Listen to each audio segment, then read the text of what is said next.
Hi everybody, it's Officer Abbott with the Cortland City Police Department, specifically the Office of Community Oriented Policing.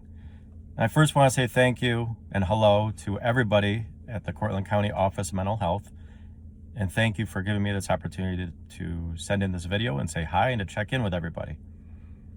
Before I get started though, I would also like to say thank you to all the emergency service providers and the essential workers, not only in the Cortland community, not only in the state of New York, but all around the world. Each and every day, all of us go to work in hopes to make your lives a little bit easier and safer for that matter.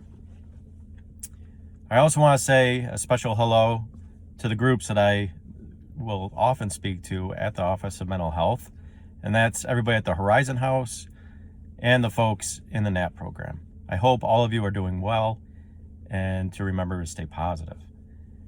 I thought I would just go through a typical day for myself or any one of our officers and discuss some of the changes that we have had to make during this pandemic. Once we get to work, I would change into my uniform. We no longer have briefings because of social distancing.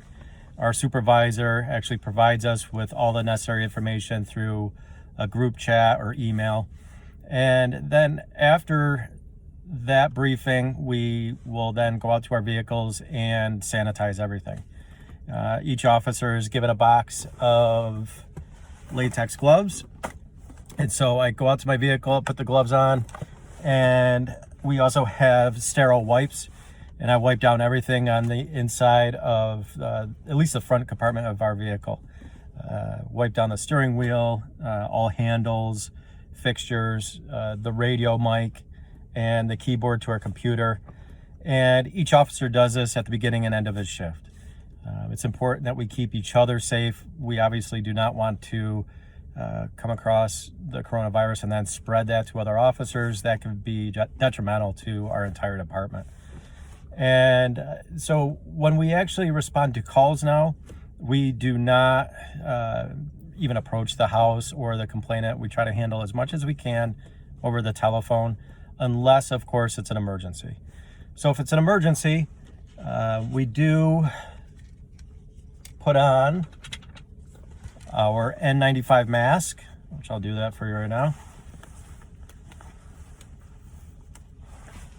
And our eye protection, and then our gloves.